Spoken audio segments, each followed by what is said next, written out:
His workspace at Bolt Baranek and Newman was typical of the era.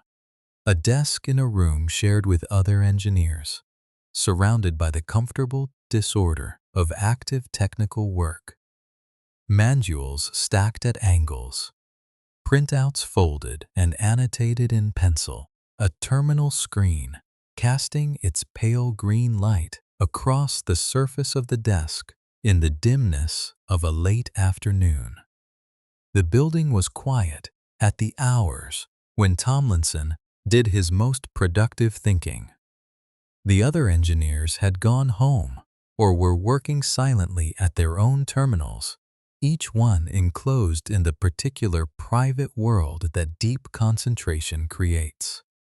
He modified SND-MSG to give it the ability to send a message not just to a mailbox on the local machine, but to a mailbox on a remote machine, a machine connected through the ARPANET, potentially anywhere in the small but growing network.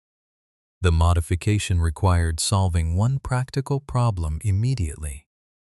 If a message could now be addressed to a user on a different machine, the addressing system needed a way to distinguish between a local mailbox and a remote one. It needed a separator, a symbol that could divide the name of the user from the name of the machine they were on. Tomlinson looked at the keyboard in front of him. He needed a symbol that was not already used in names or addresses, something that would not appear in any username and therefore could not create ambiguity. He needed something that was present on the keyboard, typable without any special sequence, immediately recognizable. His eyes moved across the keys, the @ symbol. It was there, above the number 2, rarely used in technical contexts, carrying its own quiet meaning in the commercial world. At the rate of a symbol from accounting ledgers and market invoices, now sitting idle on computer keyboards where commerce was not yet conducted. It was not a dramatic choice. Tomlinson would say later that he did not deliberate over it for long. It was simply the most logical option available, selected with the calm practicality of someone solving a small technical problem rather than making a historical decision. He used it. The addressing format it created was simple and immediately legible. .to-num, @ symbol. Machine name, the person, at the place. The first email Tomlinson sent was between two machines that were sitting beside each other in the same room, not across the country, not across the city, across a distance of perhaps 3 feet of floor space connected through the ARPANET rather than directly, so that the message traveled outward through the network and back again to arrive at the machine standing next to the one that had sent it. He did not remember, afterward, exactly what the message contained. He believed it was something like Quertuiop.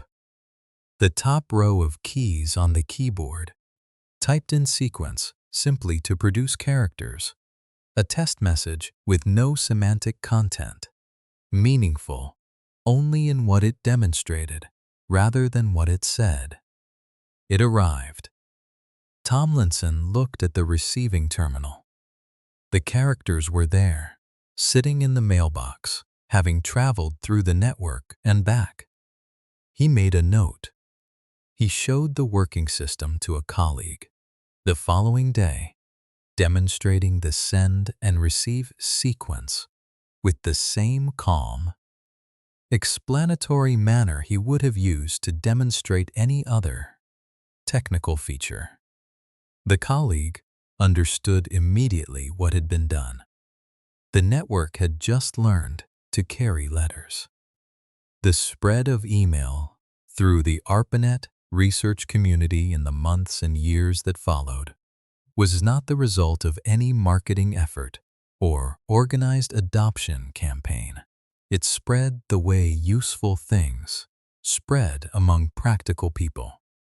Because it solved a real problem elegantly, and because once one person in a research group began using it, the people they needed to communicate with found reasons to use it as well.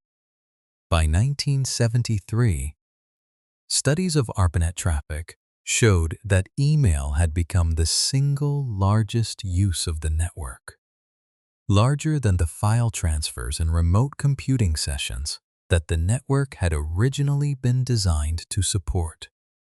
Researchers used it to share preliminary findings before formal publication. They used it to coordinate meeting times, EBAD, across different time zones. They used it to ask quick questions that would have previously required a phone call or a physical letter. The tone of early email was informal, in a way that written communication between researchers had rarely been before. The speed of the medium encouraged brevity. The absence of physical paper and envelope and postage created a sense of impermanence that made people write more directly, more conversationally, than they would have written in a formal letter. A new register of written language was quietly forming, something between a letter and a spoken conversation, carrying the permanence of text but the pace of speech.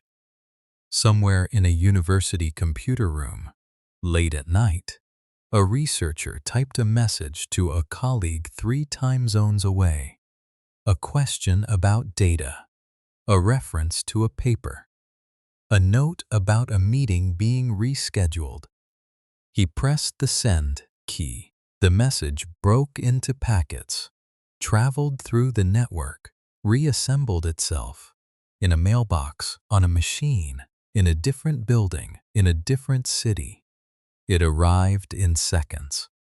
The researcher on the receiving end would not read it until morning, when he settled into his chair with his coffee and opened his terminal and found the message waiting for him, patient and intact, as if it had always been there. He typed a reply. Outside both windows, in both cities, the night was quiet and ordinary. Inside, something had shifted, so gently and so gradually that neither man paused to notice it. The world had begun, slowly, to write to itself. By the late 1980s, the Internet existed, not as the world would eventually come to know it, not as something visible or navigable or accessible to anyone without specialized technical knowledge and institutional access, but as infrastructure, as a working system of connected networks carrying email and file transfers and remote computing sessions between universities and research laboratories and government institutions across multiple continents. It was real. It functioned. It carried every day an increasing volume of information between an increasing number of connected machines. But it was not yet a place. It had no geography, no structure that a person could wander through the way one wanders through a library, moving from one shelf to another, following a thread of interest from one document to the next.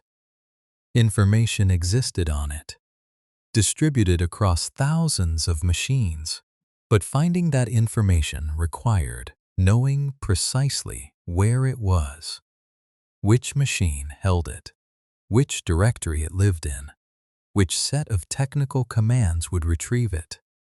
It was a vast collection of rooms with no corridors between them, a library with no catalog, no shelves, no sense of where anything was in relation to anything else. What it needed was architecture. Tim Berners-Lee arrived at CERN in Geneva in 1980 as a software consultant on a short contract, CERN was, and remains, one of the largest physics research institutions in the world, a place where thousands of scientists from dozens of countries collaborated on experiments of extraordinary complexity, using equipment that filled underground tunnels, kilometers in circumference, generating data at rates that strained the capacity of every information system available. The organizational challenge this created was considerable. Researchers arrived at CERN, learned the systems, built their own methods for storing and accessing their work, and then left when their contracts ended, taking their knowledge of those systems with them. New researchers arrived and found themselves unable to locate the information left by their predecessors, unable to understand the informal organizational systems that had made sense to the people who created them, but were opaque to everyone else. Berners-Lee noticed this problem during his first contract. Before he left, he wrote a small program he called Inquire, a personal tool for organizing information by linking related concepts together, so that following a connection from one entry would bring up related entries in a web of associations. He did not publish it.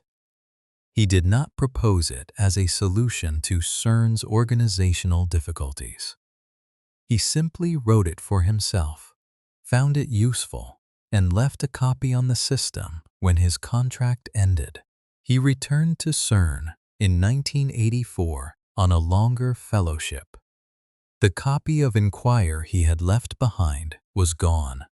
The machine it had lived on had been replaced, but the idea inside it had not left him. His office at CERN was modest: a desk, a terminal, shelves holding technical manuals and printed papers, a window that looked out across the flat, wide campus with the Jura Mountains visible on the horizon in clear weather, their outlines soft and gray-blue against the Swiss sky. He worked in the particular focused silence of someone who has found a problem worth solving and has given it the majority of his available attention. The kind of concentration that makes the surrounding environment fade to a background condition, present but unregistered. In March of 1989, he wrote a proposal. Its title was quiet and descriptive, carrying none of the weight that history would eventually load onto it. Information Management, a proposal. He submitted it to his supervisor at CERN, a man named Mike Sendall, who read it, made a note in the margin, vague but exciting, and returned it without formal approval or rejection. The proposal described a system for managing information across a large, distributed organization, a system in which documents could contain links to other documents, regardless of where those documents were physically stored, so that a researcher following a reference could move directly from one piece of information to the next, without needing to know the physical location of, if either. It was, in essence, the idea inside Inquire, extended outward from a single machine to a network of machines. He called it, in early notes, a mesh. Later, he would call it the World Wide Web. Formal approval for the project came slowly and incompletely. By 1990, Berners-Lee had been given permission to pursue the project, and a collaborator, a Belgian systems engineer at CERN named Robert Cailliau, had joined him, but the resources allocated were modest, and the institutional priority assigned to the work was low. The physics experiments, were the mission of CERN. Information management was infrastructure. Infrastructure was unglamorous. Berners-Lee worked on his own next computer, a sleek black cube of a machine, unusual in its design, sitting on his desk with a quality of quiet distinctiveness that set it apart from the beige utility boxes on surrounding desks. He was building three things simultaneously, each one dependent on the others, each one incomplete without the other two. The first was HTML, Hypertext Markup Language, a simple system for formatting documents and embedding within them links to other documents, links that could point anywhere on the network. The second was HTTP, Hypertext Transfer Protocol, the set of rules governing how a browser would request a document from a server and how the server would respond, the underlying conversation that would happen every time someone followed a link. The third was the first web browser, a program running on his next computer that could send HTTP requests, receive HTML documents, render them on screen, and allow the user to click on links and be taken directly to the linked document, wherever on the network it happened to live. He built them in sequence, testing each component against the others, making adjustments, working through the long, iterative process of bringing three interdependent systems into alignment. The office was quiet during these sessions. The next computer's fan ran at a low, steady pitch, not the deep hum of earlier machines, but something lighter, more precise, the sound of a newer generation of technology. The keyboard clicks were soft. The screen glowed with the clarity that earlier terminals had not possessed. Outside the window, CERN went about its days. Physicists moving between buildings, accelerator experiments running in the tunnels far beneath the surface, the ordinary administrative life of a large research institution flowing around the quiet office where Berners-Lee worked through his interconnected systems. He was not building something he imagined would change the world. He was solving a problem he could see clearly in front of him. The problem of information that could not find the people who needed it, and people who could not find the information they were looking for in an organization too large and too distributed for any centralized eyes. Catalog to serve adequately. The solution he was building happened to be general enough to work anywhere, on any network, for any kind of information, between any number of machines. That generality was not an accident. It was a design principle held quietly and consistently throughout the work. The insistence that the system should impose as few constraints as possible on what it could carry or who could use it. On the 6th of August, 1991, Berners-Lee posted a short description of the World Wide Web project to an internet news group. The post was plain and practical, describing the system's components and providing addresses from which the software could be downloaded. It did not announce a revolution. It did not declare the beginning of a new era. It read the way technical announcements read, informatively, precisely, without rhetorical flourish. The responses that came back were measured and curious, from researchers who recognized that what was being described was interesting, potentially useful, worth examining further. No one understood yet what it would become. In his office, the next computer sat on the desk with a small paper label affixed to its casing. Berners-Lee had written on the label, in careful letters, a reminder to the people who managed the CERN computing infrastructure. This machine is a server. Do not power it down. The first web server in history. A black cube on a desk in a quiet office in Geneva, running through the nights and weekends and holidays, serving documents to the small number of browsers that had begun to request them. Outside, the Jura Mountains sat on the horizon in the late summer light, patient and unchanged. Inside, the server ran on. The web, small and unannounced, had begun. The web existed now. A small, quiet thing still. A collection of linked documents accessible to researchers with the right software and the right institutional connections. Growing slowly through 1991 and 1992 as more servers came online, each one adding its own small cluster of pages to the expanding structure. But it was contained, still, within the world that had built it.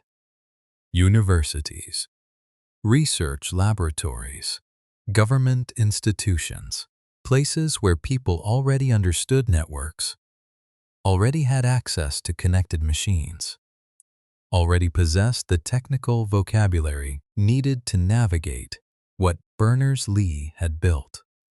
The ordinary world, the world of living rooms and kitchen tables and bedrooms where people read paperback novels by lamplight, had not yet been touched by any of it. That was about to change.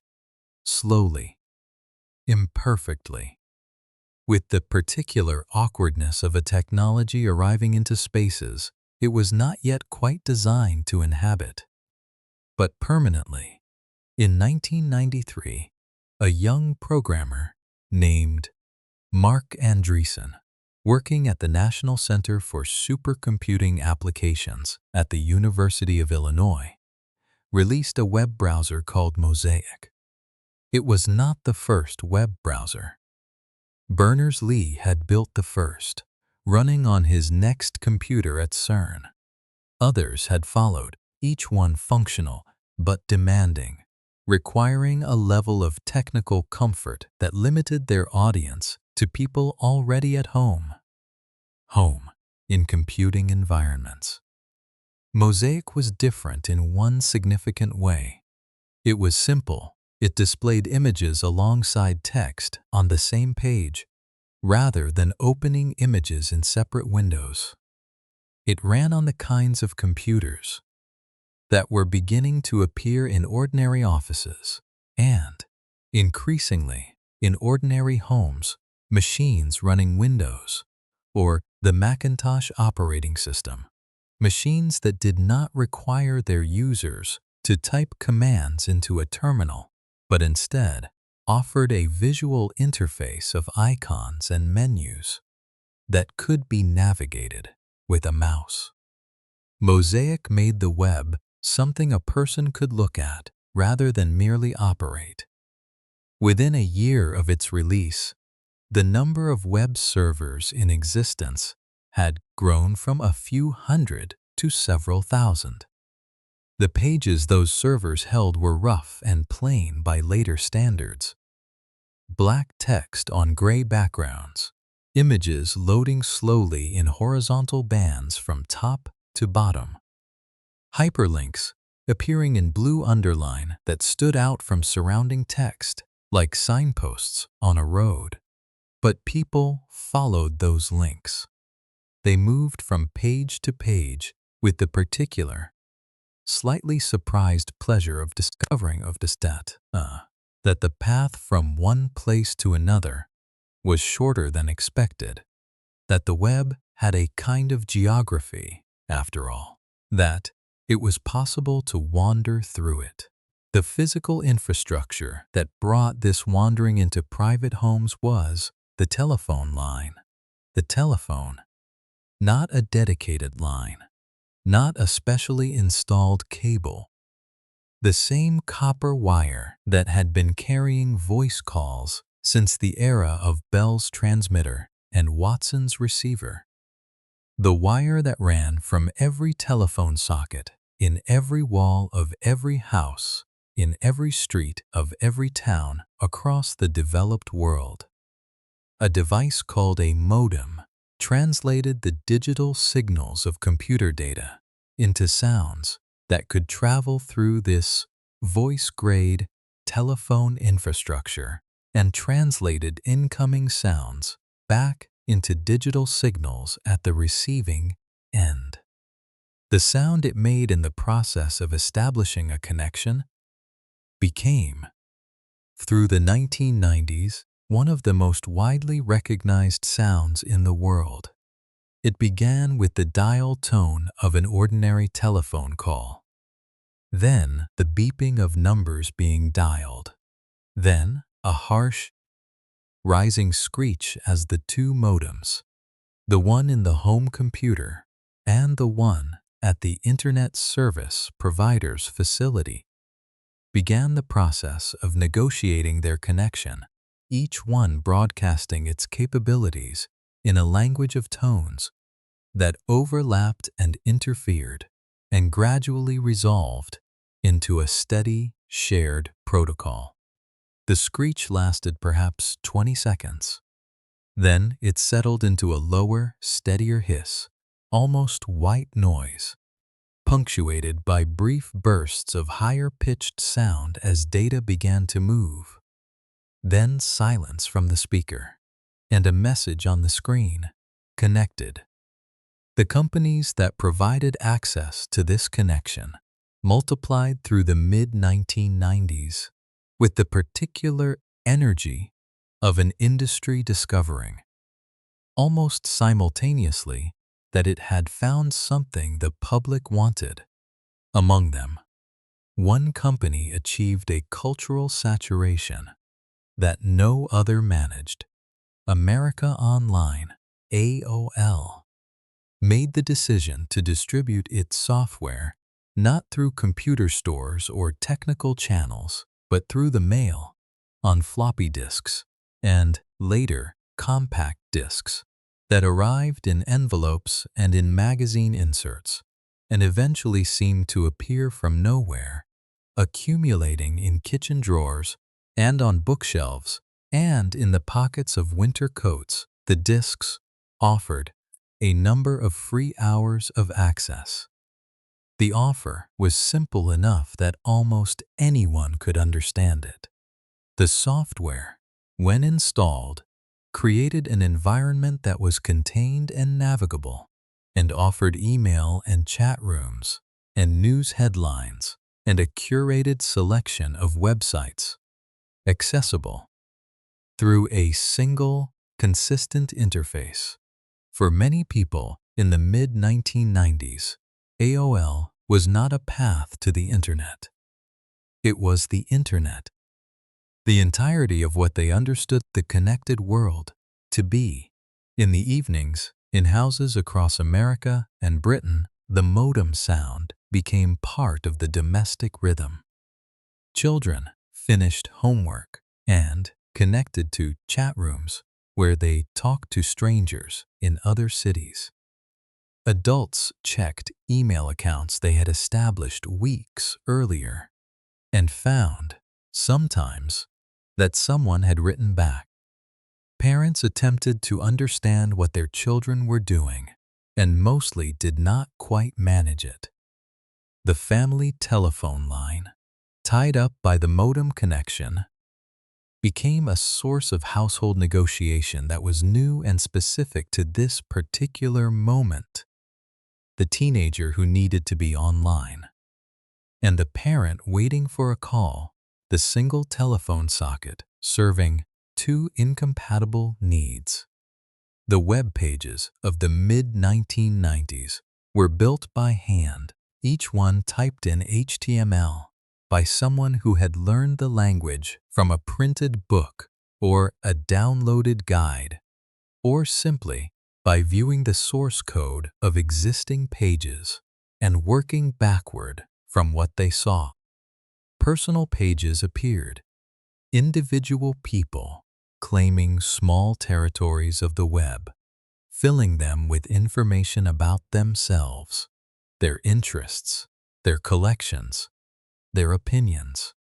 Pages about specific films, pages listing every species of fern, pages where someone had typed out, with evident care and no particular audience in mind, everything they knew about the history of a particular railway line. The web had no overall design. No authority had decided what it should contain or how it should be organized. It grew the way a city grows when no one is planning it, organically, idiosyncratically, in directions that reflected the interests and enthusiasms of the individuals who were building it, one page at a time. It was, in those early years, a genuinely strange place, uneven and unpredictable, and full of the particular human texture that comes from things made without the expectation of a large audience. By the late 1990s, the strangeness was beginning to smooth. Investment had arrived. Companies had been formed specifically to exist on the web, offering services that had no physical world equivalent or replacing physical world services with digital ones. The pages grew more polished, the interfaces more considered, the underlying infrastructure more reliable.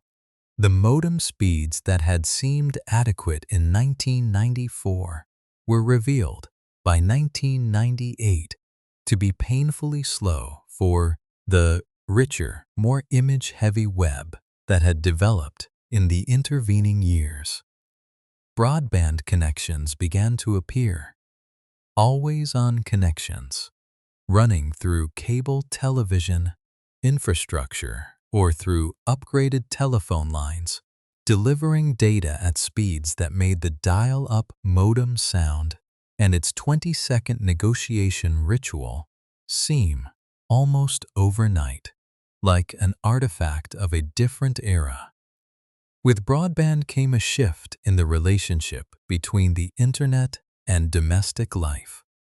The dial-up connection had been an event, something you initiated deliberately, waited for, used for a specific purpose, and then terminated, disconnecting, returning the telephone line to its voice function, leaving the internet behind until the next time you needed it. Broadband was simply present, always on, available without initiation, without waiting, without the modem sound and its brief, negotiating screech. The internet stopped being a place you went and became a condition of the house itself, like running water or electric light, present in the walls, available at any moment, noticed only when it was absent. In a bedroom somewhere, late on an ordinary night in the late 1990s, a child lay in the dark with a desktop computer glowing on the desk across the room. The screen had been left on after homework.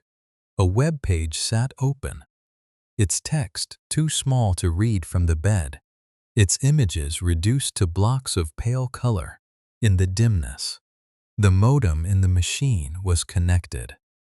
Somewhere in the walls, data moved through copper wire at speeds that would have seemed impossible to Samuel Morse, incomprehensible to Alexander Graham Bell, and almost, but not quite, imaginable to the men who had stayed up through long nights at UCLA and Stanford, coaxing 2 letters across 350 miles of copper wire.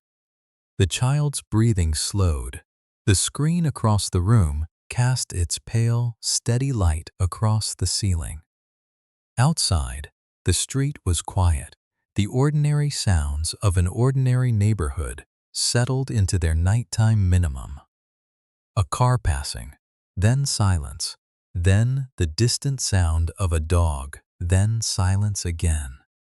Inside, the modem held its connection, patient and invisible, carrying nothing in particular through the wire.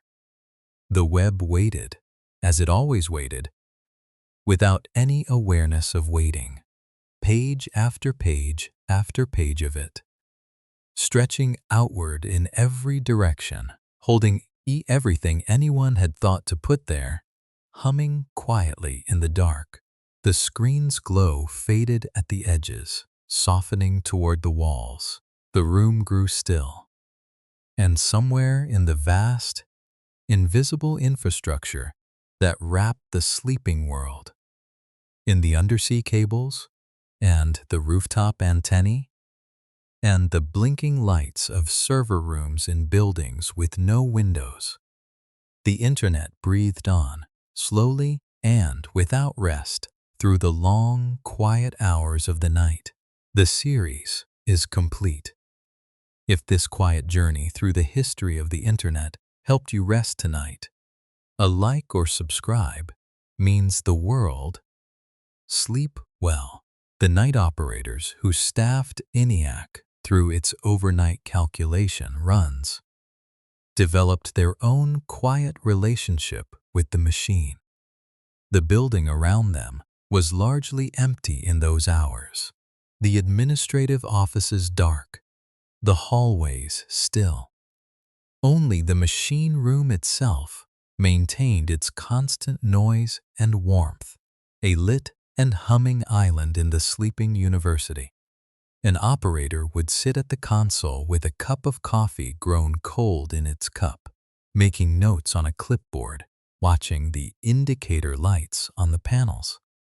Small bulbs, some green, some amber, arranged in patterns that conveyed the machine's status to those who had learned to read them. A light going dark where it should be bright. A pattern shifting where it should remain steady. These were the signals that called the operator up from his chair, clipboard set aside, to begin the methodical process of identifying and correcting whatever small failure had occurred inside the machine's vast interior. Between interventions, the room was simply itself warm, loud with its own particular sound, filled with the amber glow of its tubes, the light falling across the operator's face and hands and the surface of his clipboard in a color that was not quite orange and not quite yellow, but something between the two, a color that existed nowhere else in the natural world. Outside, through the single window set high in the wall, the sky above Philadelphia moved through its slow phases, deep night, then the first pale dilution of darkness before dawn, then the gradual return of color to the world. Inside, the machine continued without interruption, indifferent to the hour, processing its long sequences of calculation with the patient, unhurried consistency of a thing that does not experience time the way the humans tending it do.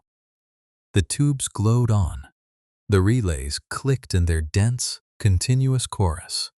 The operator turned a page on his clipboard, made a small note, and settled back into the particular quality of stillness that belongs only to the middle of the night, in a room that never truly goes quiet. By the early 1960s, computers had grown somewhat smaller, not small in any sense that the word implies convenience or portability. They still filled rooms. They still required teams of engineers to maintain them, still consumed electricity at rates that made building managers nervous, still produced heat in quantities that required dedicated ventilation systems running continuously through walls and ceilings. This, but they had grown less enormous than ENIAC, less fragile, more reliable.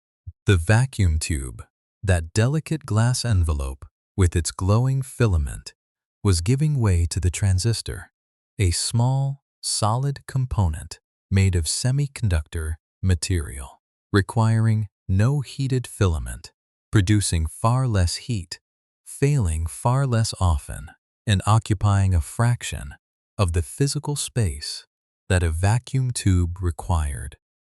A room that once held a single computer, built from 18,000 vacuum tubes, could now, theoretically, hold several machines built from transistors. Computing was becoming, if not common, then at least less rare. Universities had them. Government laboratories had them. Large corporations had them, installed in specially constructed rooms, with raised floors hiding the cables beneath, attended by operators in clean white shirts who fed them punched cards and retrieved printed output and kept careful logs of machine hours consumed and problems processed. And yet, for all this quiet expansion, the fundamental isolation remained. Each machine was still an island. The results of a calculation performed in a computer room at the Massachusetts Institute of Technology in Cambridge could not be sent directly to a computer at the Rand Corporation in Santa Monica. They had to be printed or punched onto tape or written by hand and carried physically, by person, by mail, by courier, across the distance between them. The computers were multiplying, but they were not yet speaking to one another. It was in this context, the mid-1960s, the early years of networked thinking, that a question began forming in the minds of a small number of researchers working in government and academic circles. Not a dramatic question, not the kind that announces itself with urgency or arrives accompanied by any obvious sense of historical weight. Only a quiet, persistent, practical question. What would happen if the computers could talk to each other? Joseph Carl Robnet Licklider was a psychologist and computer scientist who had arrived at MIT in the 1950s with an unusual combination of interests. He understood human cognition with the precision of a trained psychologist, and he understood computing with the fluency of someone who had spent long hours working directly with the machines. He was not a builder, primarily. He was a thinker. His office at MIT had the particular quality of rooms belonging to people who read voraciously and file nothing. Books stacked horizontally on top of other books on shelves built to hold them vertically. Journals and papers arranged in systems that made sense only to their owner. The desk surface perpetually occupied by whatever he was currently working through, surrounded by the evidence of whatever he had been working through before that. In 1960, Licklider published a paper called Man-Computer Symbiosis, in which he described, with quiet precision, a future in which human beings and computers would work together in close partnership. The human providing judgment and direction, the computer providing rapid calculation and information retrieval. The two together capable of things neither could accomplish alone. It was a vision of collaboration rather than replacement, articulated in language that was careful and measured and entirely without drama. But it was what came next that planted the seed of something larger. In a series of memos written between 1962 and 1963, while working at the Advanced Research Projects Agency, a government research organization established in 1958 in response to the Soviet Union's launch of Sputnik, Licklider described something he called, with a lightness that belied its ambition, the Intergalactic Computer Network. The name was partly a joke, but the idea inside it was not. He imagined a future in which computers at different locations could communicate with one another directly, sharing data and programs and computational resources across distance. Each machine able to access the capabilities of the others, the whole network functioning as something greater than the sum of its parts. He wrote these memos in the quiet of government offices, in the particular bureaucratic stillness of buildings, where important work gets done without ceremony, where the hallways smell of floor wax and the windows look out onto parking lots, and the hum of fluorescent lighting is the constant background of every thought. He sent the memos to colleagues at various research institutions, addressing them with characteristic dry humor to members and affiliates of the Intergalactic Computer Network. Most of the recipients understood that the name was a placeholder, a way of gesturing towards something that did not yet have a proper name because it did not yet exist. But the idea inside the memos was received seriously because Licklider was a serious man, and because the people reading his words were themselves serious people who had been thinking in their own separate offices and laboratories about variations of the same quiet question. What Licklider described was a vision, a direction, the technical problem of how to actually move information between computers across a network, how to encode it, transmit it, ensure it arrived intact, route it efficiently through a system with multiple possible paths, remained entirely unsolved. That problem belonged to two other men, working independently of each other, on opposite sides of the Atlantic Ocean. In the early 1960s, their names were Paul Baran and Donald Davies. They did not know each other. They were not collaborating.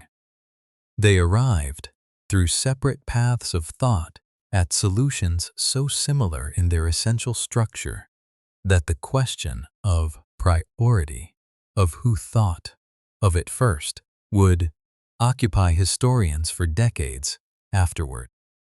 Paul Baran was working at the RAND Corporation in Santa Monica, California, a research organization funded primarily by the United States Air Force. His particular concern was not abstract. It was strategic, and it was shaped by the particular anxieties of the early 1960s, the height of the Cold War, when the possibility of nuclear exchange between the United States and the Soviet Union was not a theoretical abstraction, but a genuine operational concern that shaped the thinking of defense planners every working day. The existing communications infrastructure of the United States, the telephone network, the military command and control systems, was, Baran had concluded after careful analysis, deeply vulnerable. It was centralized, like a spider's web with a single center point. The network depended on a relatively small number of major switching stations through which most communications traffic flowed. A sufficiently targeted attack, and in the nuclear age, sufficiently targeted meant a handful of warheads aimed at the right locations could destroy those central nodes and leave the surviving military and civilian infrastructure unable to communicate at all. Baran spent long hours at his desk, working through the mathematics of network vulnerability, filling yellow legal pads with diagrams of nodes and connections, calculating the probability that a given network configuration would survive various levels of damage. His desk faced a window that looked out onto a parking lot, and, beyond it, the low brown hills of the Santa Monica Mountains. The hills were quiet and unchanging in the Southern California light, indifferent to the calculations happening on the other side of the glass. He worked methodically, in the way that people work when they are trying to solve a problem that genuinely matters to them. Not in bursts of inspiration, but in long, patient sessions of incremental progress, each day's work building on the previous days. The legal pads accumulating in stacks beside the desk. What he arrived at, after months of this work, was a concept he called distributed communications. Instead of a network with central nodes through which all traffic must pass, Baran proposed a network that was radically decentralized, a mesh of interconnected points, each one connected to several others, so that if any individual node was destroyed, traffic could simply route around it through the surviving connections. But decentralization alone was not enough. The physical nature of electrical signals meant that a message sent across such a network would still be subject to interference and degradation over long distances. Baran's second insight addressed this directly. He proposed breaking messages into small, discrete units, blocks of data, each one self-contained, each one carrying within itself the information needed to identify where it came from and where it was going. These blocks, he called them message blocks, though the term that would eventually stick was packets, would be sent individually through the network, each one finding its own path through the available connections, potentially taking different routes through the mesh, depending on which paths were available and uncongested. At the moment of transmission, at the destination, the packets would be reassembled into the original message in the correct order, regardless of the different routes they had taken to arrive. A message would no longer travel as a single continuous stream that required an unbroken connection between sender and receiver. It would travel as a collection of independent pieces, each one resilient, each one capable of finding its own way through whatever portion of the network remained intact. Across the Atlantic, in the quiet offices of the National Physical Laboratory in Teddington, England, a researcher named Donald Davies was arriving at a remarkably similar conclusion through an entirely different chain of reasoning. Davies was not thinking about nuclear vulnerability. He was thinking about efficiency, about the fact that the telephone network, which established a dedicated connection between 2 points for the duration of a call, was an inherently wasteful system, because, for much of any conversation, nothing was being transmitted, and yet the connection was being held open and the resources consumed. He imagined a system in which the network's capacity could be shared more efficiently, in which many different communications could occupy the same physical infrastructure simultaneously. You, there, interleaved with one another, each one broken into small pieces that could be slipped into the gaps between pieces of other communications. He called these pieces packets. The word was his. The concept, arrived at independently, was essentially the same as Baran's. Davies wrote his ideas into careful technical papers, presented them at conferences attended by small groups of computer scientists who listened with the focused attention of people recognizing, in someone else's words, the shape of something they had been circling themselves. The papers were dense with mathematics and precise with terminology, and entirely without drama. They described, in the dry language of technical specifications, the architecture of a future that would eventually carry the weight of nearly all human communication. Neither Baran nor Davies built the network they described. That work belonged to others and to a later chapter. What they contributed was something more fundamental than construction.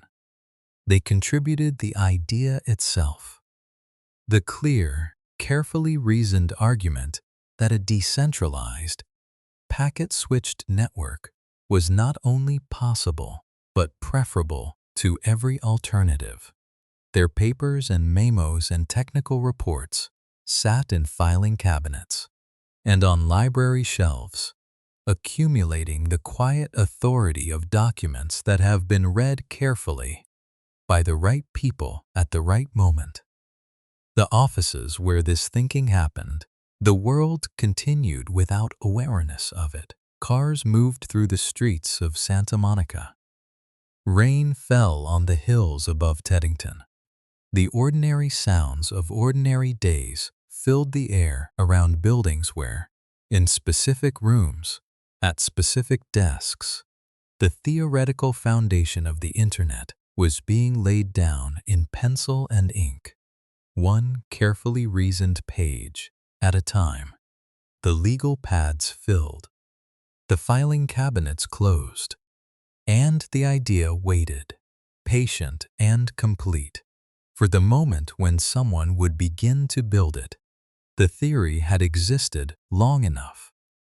By the late 1960s, the ideas that Baran and Davies had sketched on paper and yellow legal pads had been read by the right people, discussed in the right rooms, and quietly approved for something more than theory.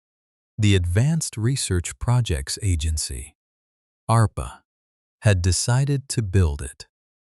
The contract for building the first network nodes went to a small engineering firm in Cambridge, Massachusetts, called Bolt Beranek and Newman. The devices they were contracted to build were called interface message processors, INPs, essentially specialized computers whose sole purpose was to receive data, break it into packets, and forward those packets toward their destination through whatever connections were available. The IMPs were heavy steel boxes, roughly the size of a large refrigerator, finished in a utilitarian gray that absorbed the light of the rooms they occupied rather than reflecting it. They were not designed to be beautiful. They were designed to work. The first 4 IMP units were delivered and installed at 4 locations across the western United States: UCLA in Los Angeles, the Stanford Research Institute in Menlo Park, the University of California, Santa Barbara, and the University of Utah in Salt Lake City. And on the evening of October 29, 1969, in a small terminal room at UCLA, a graduate student named Charlie Klein sat down at a keyboard to send the first message across the network. The terminal room was unremarkable. Fluorescent lights, linoleum floor. The IMP unit standing against one wall, its indicator lights blinking in slow, irregular patterns. The room smelled faintly of warm electronics and the stale coffee in a cup balanced on the edge of a nearby desk. Klein's task was simple. He was to log into the computer at Stanford Research Institute. 2 nodes away, 350 miles north, by typing a single word, .lan. He typed the first letter, L. He called Stanford on a telephone beside the terminal to confirm they were receiving. A researcher named Bill Duvall picked up the phone and confirmed that the letter had arrived. Klein typed the second letter. O. Duvall confirmed it. The letter arrived. Klein typed G. The system crashed. The first message ever sent across what would become the Internet was not log in. It was low. 2 letters, transmitted successfully before the receiving system at Stanford collapsed under the unexpected load of the incoming connection, aroused, dropping the session entirely and leaving both terminals in silence. Klein noted the failure. The technicians at both ends began the quiet work of identifying what had gone wrong. The phone line between UCLA and Stanford stayed open through this process. 2 sets of researchers, in 2 different rooms, speaking in the calm, practical language of people, diagnosing a technical problem, working through the possibilities methodically, without frustration. An hour later, the system had been stabilized. Klein sat back down at the keyboard. He typed the full word this time. Log in. It arrived at Stanford intact. The network had sent its first successful message, and it had done so quietly, without ceremony, in a room that looked like every other room in the building. At an hour, when most of the campus outside was already settling into its evening quiet, the IMP's indicator lights blinked steadily. The terminal screen held its cursor in the dark. Outside, the October night was cool and still. ARPANET worked, but working reliably at scale, across any network rather than one specific network. These were different things entirely. The early ARPANET connected a small number of research institutions, all using compatible equipment, all operating under the same administrative structure. Within those boundaries, packets moved reasonably well. But the vision that Licklider had described, a network of networks, machines of any kind talking to machines of any other kind, regardless of manufacturer or operating system or physical location, required something the early ARPANET did not have: a common language. Not a language in the human sense. A protocol, a precise, agreed-upon set of rules governing how data would be packaged, addressed, transmitted, received, and verified across any network built by anyone, anywhere in the world.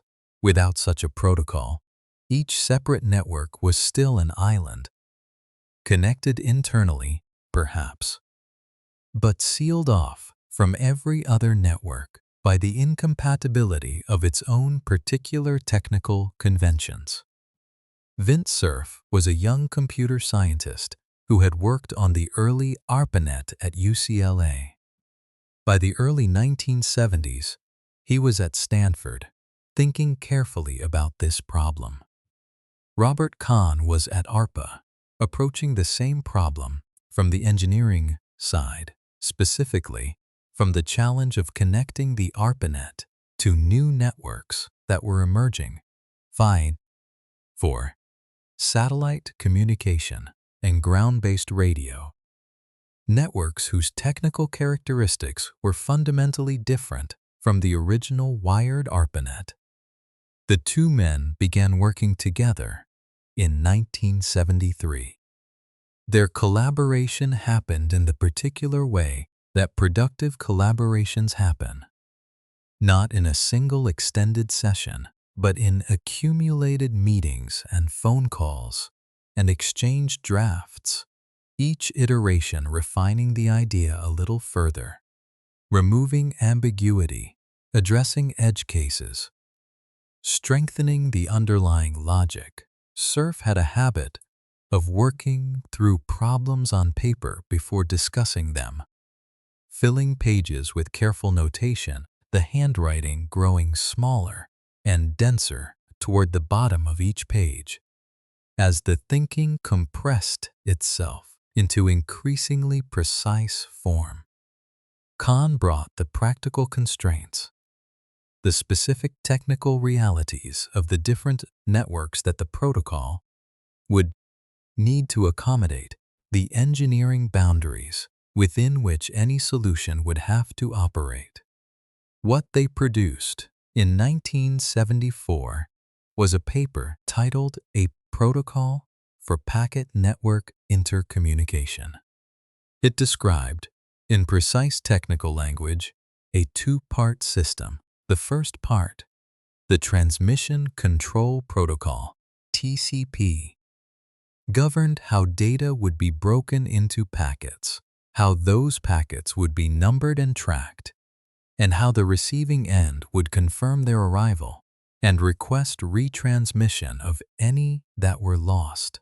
The second part, the Internet Protocol, IP, governed how packets would be addressed and routed through networks, carrying within each packet the information needed to identify its origin and its destination so that any network along the path could forward it correctly without needing to know anything about the wider architecture surrounding it. Together, TCP/IP described a system in which any computer connected to any network could send data to any other computer connected to any other network, anywhere in the world, provided both ends spoke the same protocol. The protocol did not care what kind of computer was sending. It did not care what kind of network was carrying the packets. It did not care about the physical distance involved. It only cared that the rules were followed. The adoption of TCP/IP was not immediate. It happened gradually through the late 1970s and into the 1980s as different networks made the practical decision to standardize around this common language. On January 1st, 1983, a date that network historians would later call Flag Day, the ARPANET officially switched to TCP/IP as its standard protocol. The switch itself happened quietly. No ceremony, no announcement to the wider world.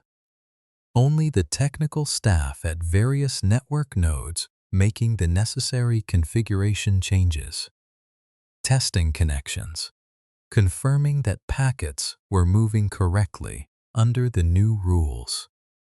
Outside, the world knew nothing of it. Inside the terminal rooms, where the change was implemented, the screens looked exactly as they had the day before. The machines hummed at the same frequency. The indicator lights blinked in the same patterns.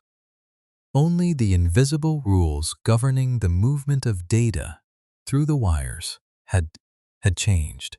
But that change was, in ways that would only become clear much later, everything. The language that would eventually connect billions of machines had just been agreed upon. In the quiet of a winter morning, in rooms that looked entirely ordinary from the outside, the networks breathed their data through the wires. The protocol held it all together. invisible and patient, like the grammar of a language no one needed to think about in order to speak. The network existed now. Packets moved through it reliably, following rules that Cerf and Kahn had written into precise technical language, finding their way from one machine to another across distances that would have seemed, to the men who built the telegraph a century earlier, almost incomprehensible. But a network in itself is only infrastructure. A road is not a destination. A wire is not a message. What the network needed to become something more than a technical achievement admired by the small community of researchers who had built it was a reason for ordinary people to use it. A purpose that extended beyond the movement of data between machines. Something that mapped onto a human need that already existed, that people already understood, that required no new habits of thought to appreciate. It needed to carry something familiar. And in 1971, almost quietly, almost accidentally, it began to. Ray Tomlinson was a programmer working at Bolt Beranek and Newman, the same Cambridge engineering firm that had built the original IMP units for ARPANET. He was 31 years old, methodical in his habits, precise in his work, the kind of engineer who arrives at solutions not through dramatic insight, but through patient, unhurried experimentation conducted in the margins of other projects.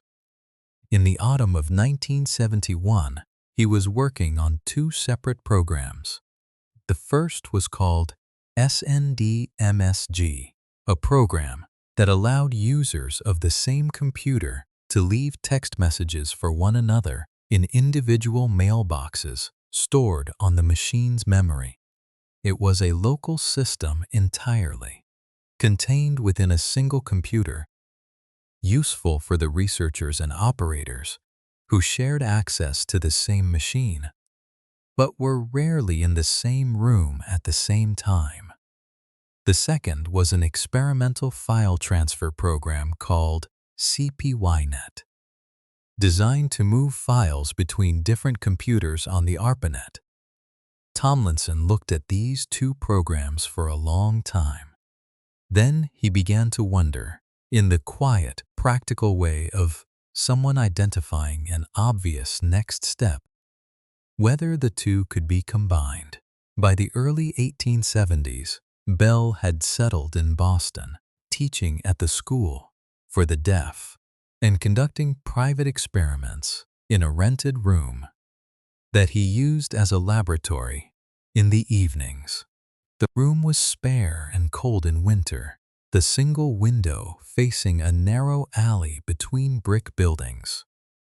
A workbench ran along one wall, its surface crowded with coils of wire, small metal components, glass jars of acid used as batteries, and the careful notebooks in which Bell recorded every observation.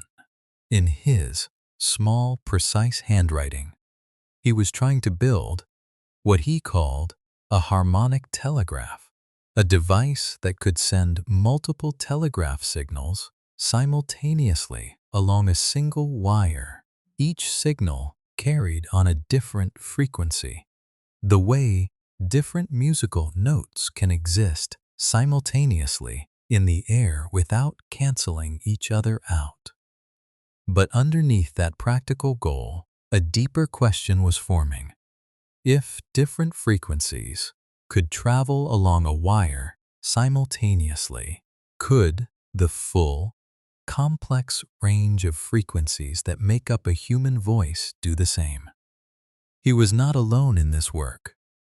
Thomas Watson was a young electrical mechanic employed by a Boston electrical shop, and in 1874 he began working with Bell as a technical assistant. The kind of precise, patient craftsman that every theorist eventually needs to translate ideas into physical objects. Watson's hands were quick and capable. He could wind an electromagnetic coil to exact specifications, solder a connection in the right place the first time, diagnose a failed circuit by listening to it as much as looking at it. Their working arrangement was simple. Bell would describe what he needed built. Watson would build it. They would test it together, note the results, and begin again.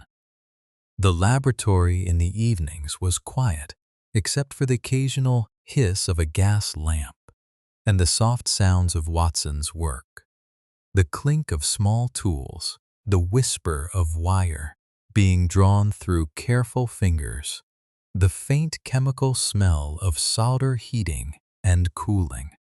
On the evening of March 10, 1876, the two men were working in separate rooms of a boarding house on Court Street in Boston, connected by a length of wire Bell had strung through the building.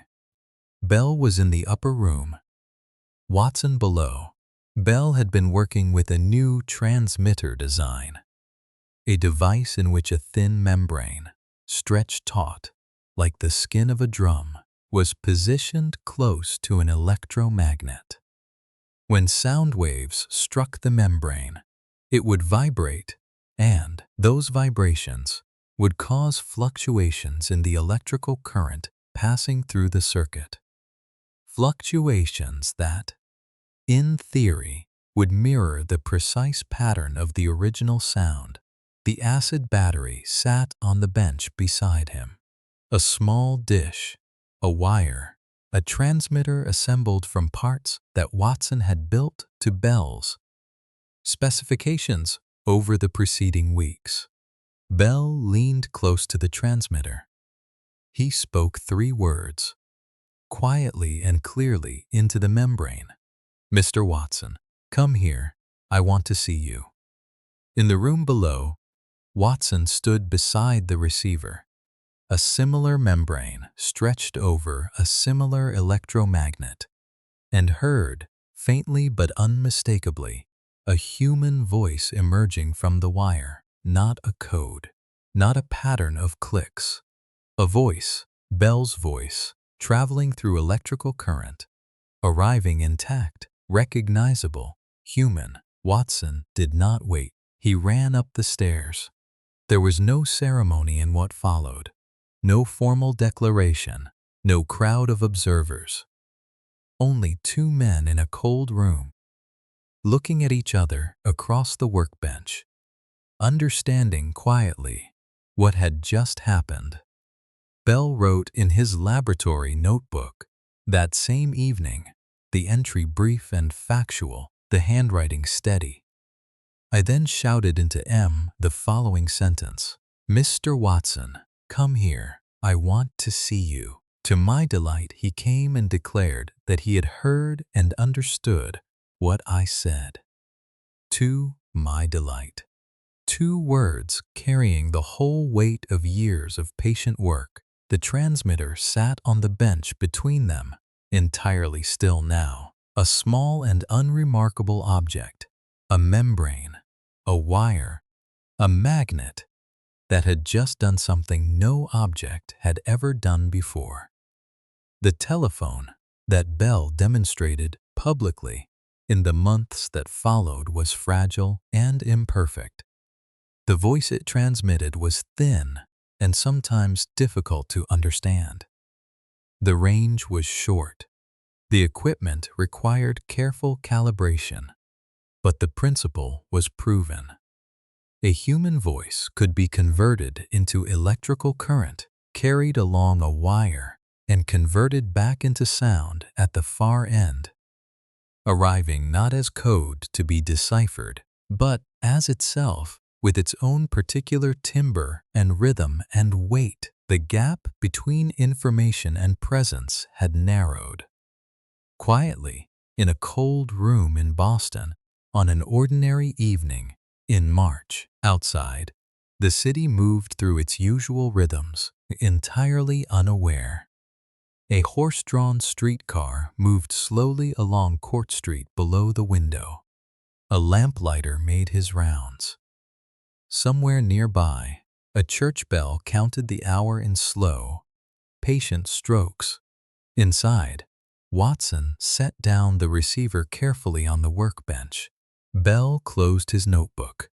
The gas lamp burned low between them, casting its pale, steady light across the bench and the transmitter and the wire that ran from the room down through the wall to the room below, slack now, resting quietly against the baseboard.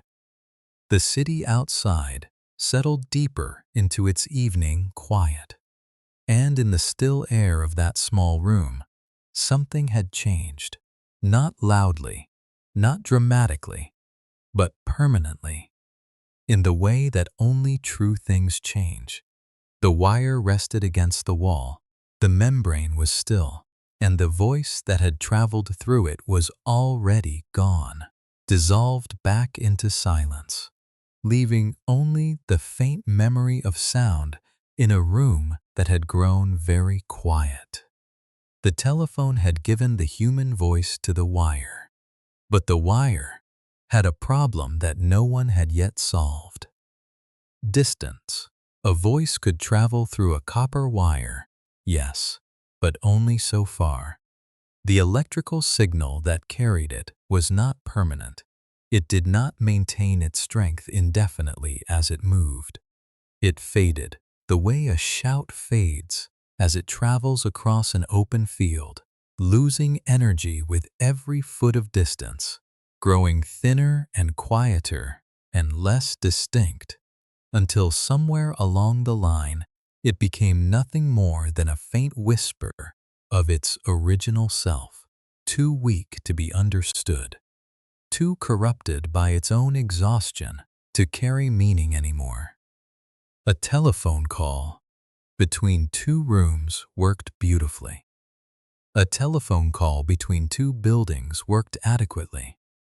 A telephone call between two cities, separated by hundreds of miles of copper wire, strung on wooden poles across fields and rivers and low mountain passes, arrived, if it arrived at all, as a ghost of a voice barely distinguishable from the hiss and crackle of electrical noise that accumulated along the line. The signal needed help. It needed something that could reach into the wire, find the weakened electrical current, still carrying its encoded pattern of sound, and restore it, amplify it, without distorting the information it contained. For years, no such thing existed. And then, slowly, in the early years of the 20th century, in laboratory that smelled of heated glass and machine oil, it began to. The vacuum tube was not invented in a single moment by a single person. It grew the way most technologies grow, through a slow accumulation of observations made by different people in different rooms, each one noticing something the previous person had not quite understood, each one adding one small layer to a structure that none of them could yet see whole. It began, in a sense, with Thomas Edison. In 1883, Edison was working on improving his electric light bulb, a glass globe from which the air had been removed, containing a thin filament that glowed when current passed through it. He was troubled by a phenomenon he had noticed inside certain bulbs, a dark deposit forming on the interior glass near the positive terminal of the filament, as if something was traveling through the vacuum from the hot wire to the glass itself. He inserted a second wire into the bulb, a small metal plate sealed into the glass, not connected to the filament, and discovered that a faint electrical current would flow from the filament to this plate, even though the two were not touching, even though there was nothing between them but empty space. He noted this observation carefully in his records. He labeled it, filed it, and moved on. He did not know what it meant. He did not pursue it. He had light bulbs to refine and a business to run. The observation sat in his notebooks, patient and unexamined, for nearly 2 decades. It was a British physicist named John Ambrose Fleming who retrieved it. Fleming had worked as a consultant for Edison's electrical companies in the 1880s and had observed the same phenomenon himself. By 1904, now working independently at University College London, he returned to it with a specific practical question in mind: early radio experiments.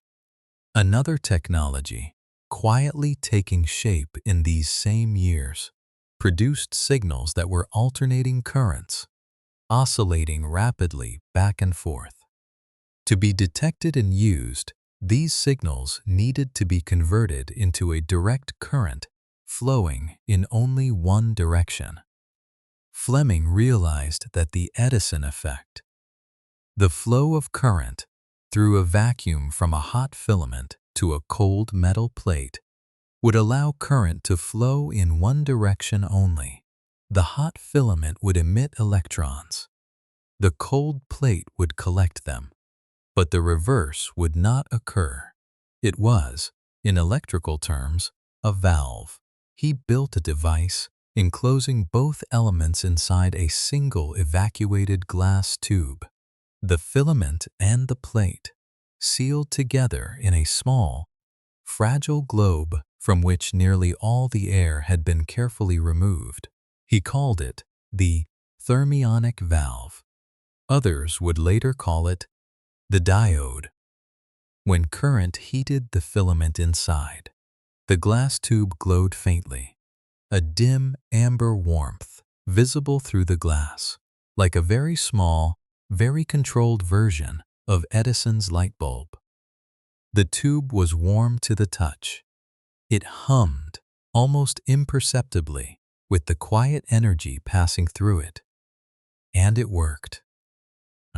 The workshop where these early tubes were tested was the kind of room that exists at the edge of things. Not quite a proper laboratory, not quite a storage room, but something in between, improvised and functional, lit by a combination of daylight from a single north-facing window and the pale glow of electrical lamps strung on a cord across the ceiling. Glass components sat in careful rows on wooden shelves, each one slightly different from the last. Experiments in shape and proportion, attempts to find the geometry that produced the most reliable and consistent behavior. Some were spherical. Some were elongated, like small bottles.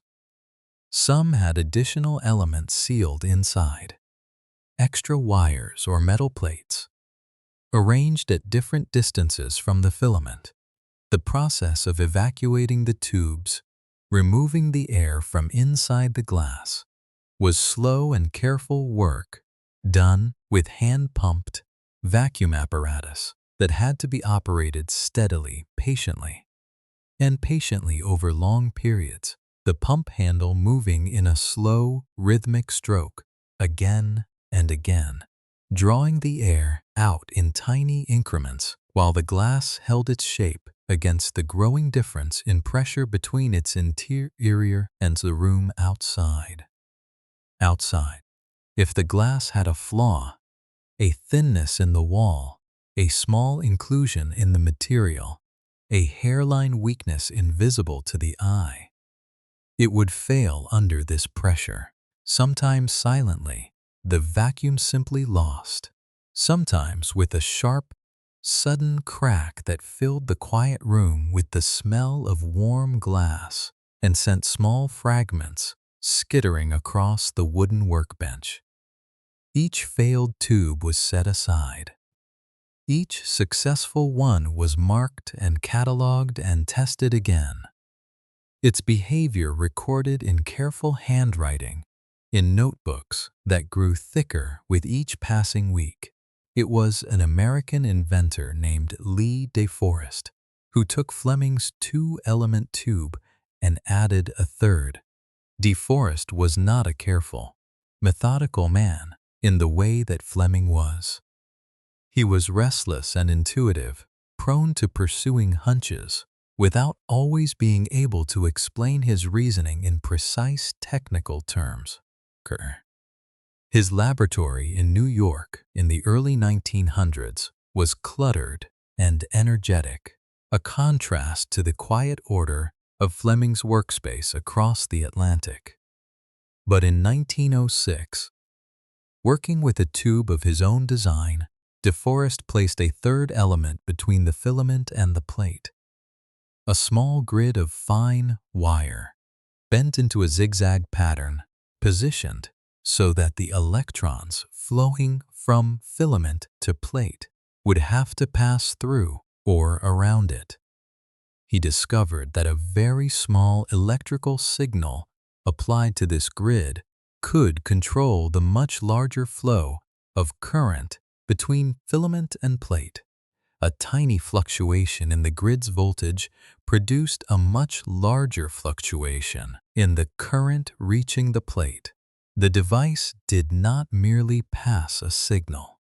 It magnified it, a whisper going in, something closer to a voice coming out. De Forest called it the audion. The rest of the world would eventually call it the triode vacuum tube. And what it did, amplification, the controlled magnification of a weak electrical signal into a stronger one, was the missing piece that the entire architecture of modern communication had been waiting for.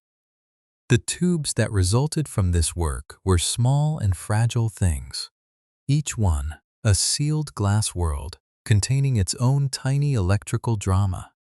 Held up to the light, the filament inside was visible as a thin, dark thread, coiled or straight depending on the design, surrounded by the delicate geometry of the grid and the plate arranged in careful proximity.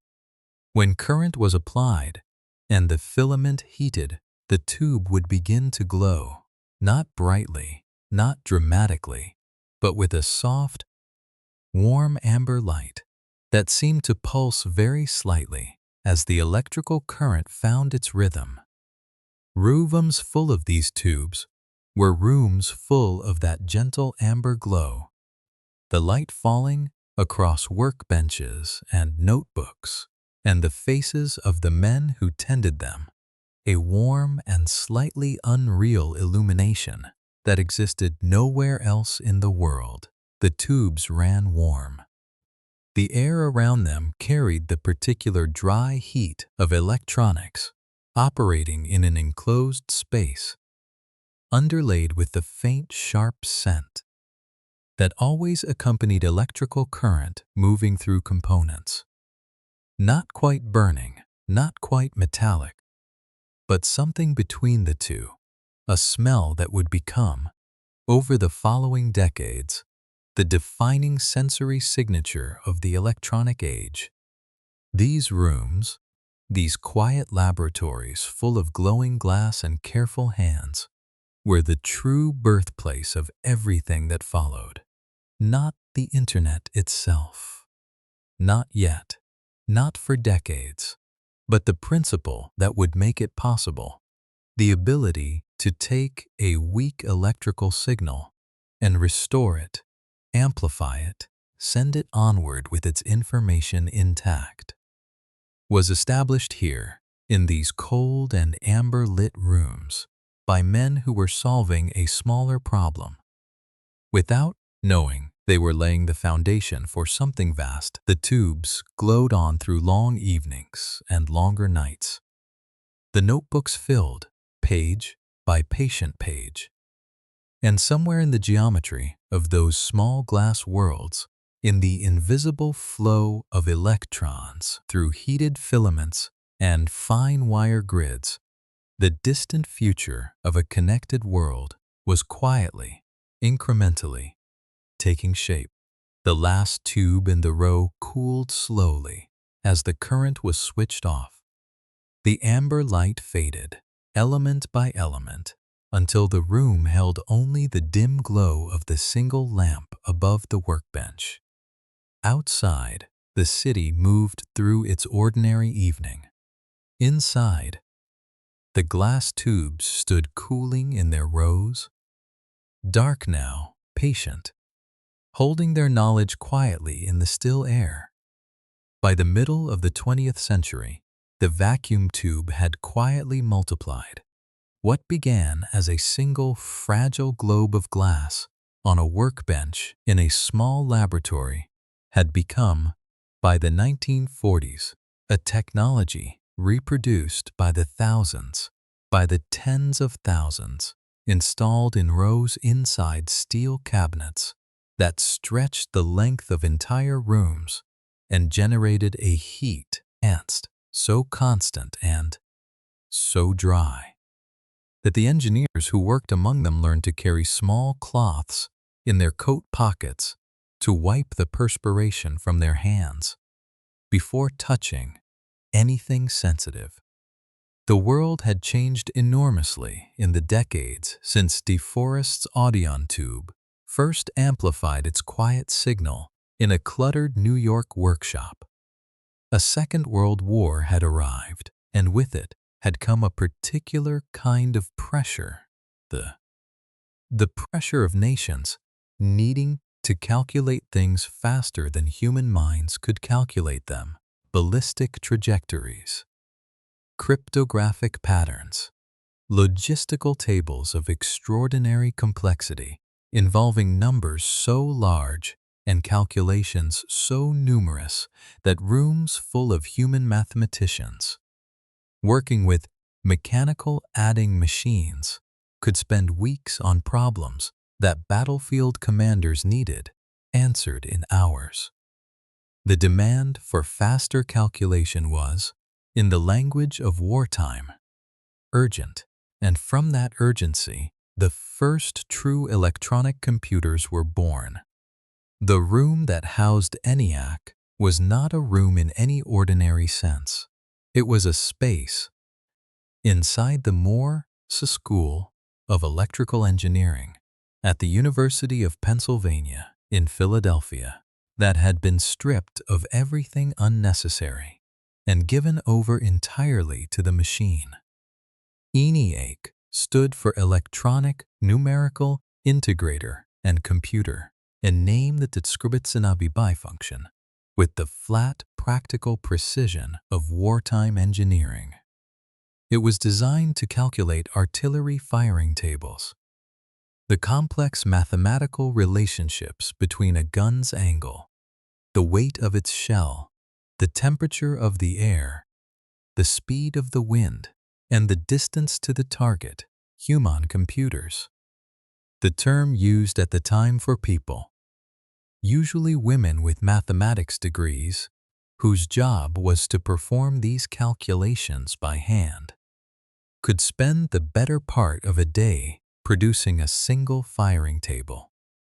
ENIAC could produce the same table in seconds. But ENIAC was not a small thing. It was not a device that sat on a desk or occupied a corner of a room. It occupied the room entirely. 18,000 vacuum tubes, 70,000 resistors, 10,000 capacitors, 6,000 switches. The total weight of the machine was approximately 30 tons, and it stretched across 45 linear feet of paneling, arranged in a U-shape around the perimeter of a space, roughly 30 feet wide and 50 feet long.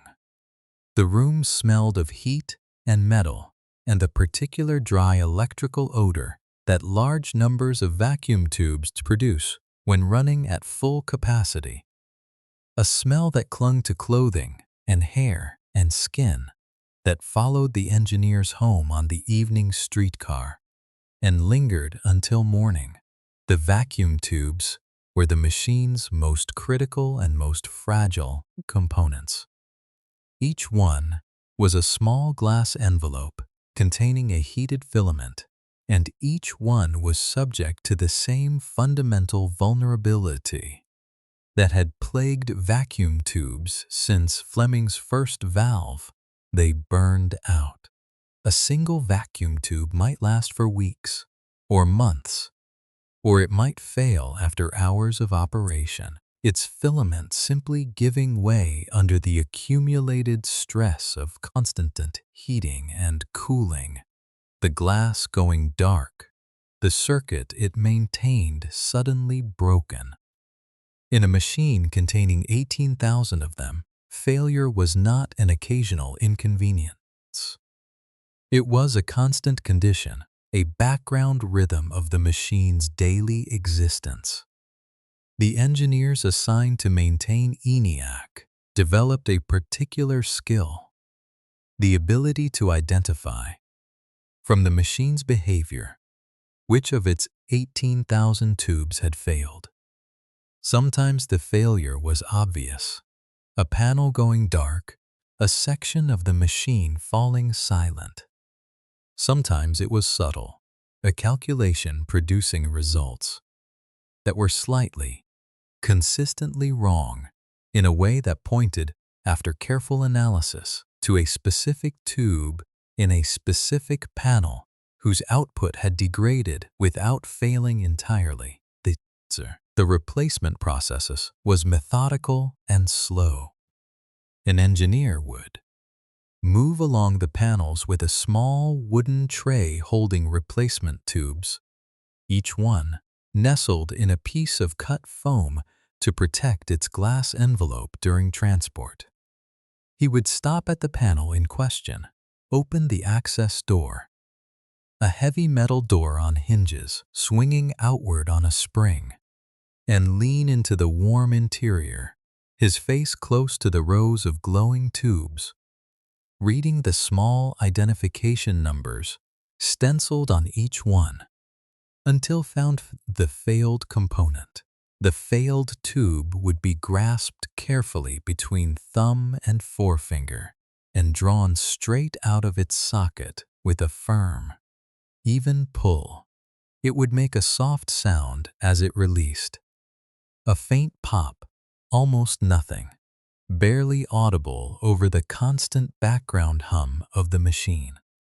The replacement tube would be aligned with the socket, pressed carefully into place, and the connection restored. The engineer would close the access door. The panel would resume its glow, and the machine would continue. The sound of ENIAC in operation was unlike any sound that had existed before it in the history of human technology. It was not a single sound, but a layering of many sounds, each one continuous, each one blending into the others to produce something that was felt as much as heard. A deep, pervasive, physical hum that lived in the walls and the floor and the metal surfaces of the panels and in the chests of the people who stood inside the room with it. Beneath the hum was the clicking.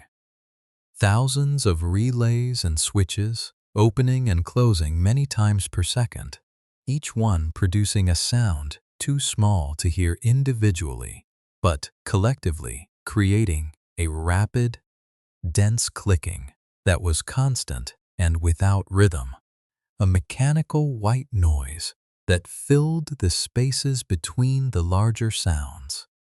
Above it all, when the machine was running a complex calculation, there was a quality to the air itself, a subtle electrical aliveness, a sense of enormous energy being processed and directed through the panels in long, invisible rivers of current.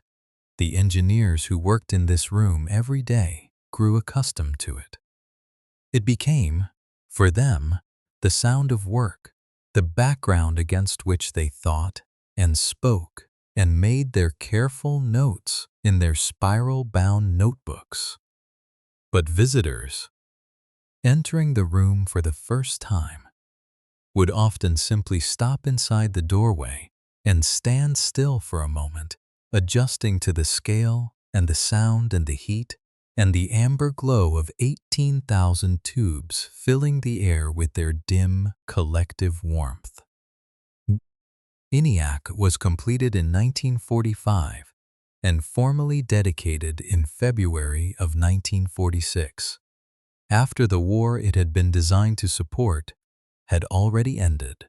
It ran for nearly a decade, solving problems in mathematics, physics, and engineering that would have taken human computers years to complete. It calculated the feasibility of early hydrogen bomb designs.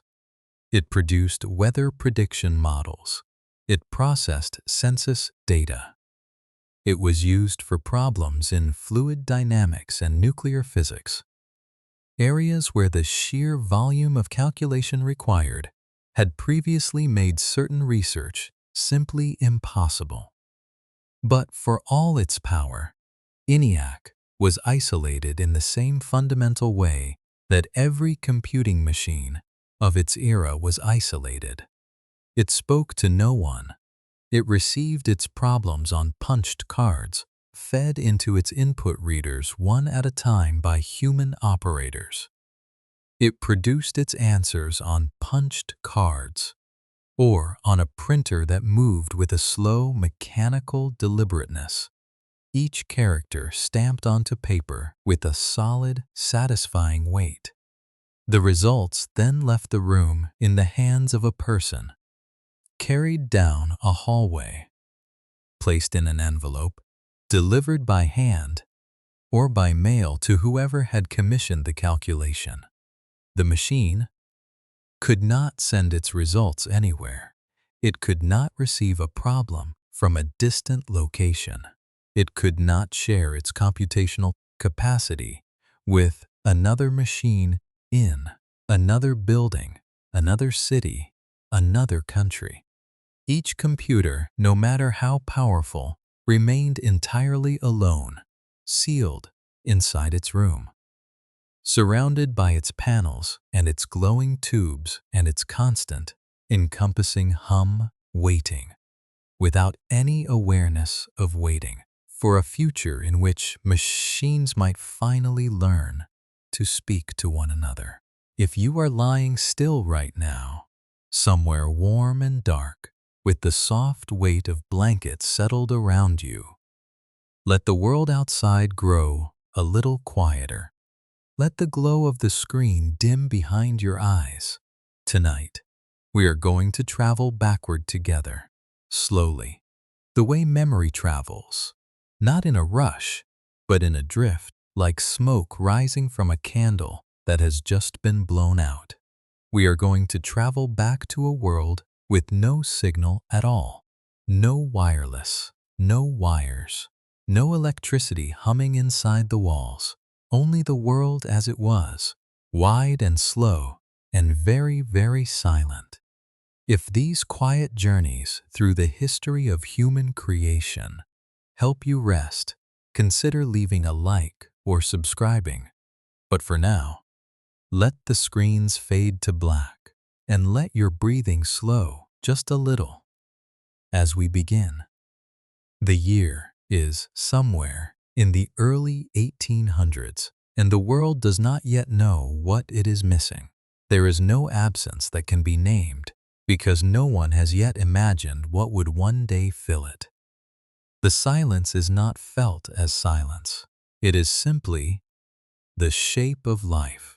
A merchant in London sits at a heavy oak desk, the surface worn smooth by decades of hands before his. The room around him is lit by 2 tallow candles, their flames barely moving in the still air, casting a pale, unsteady light across stacks of papers and leather-bound ledgers.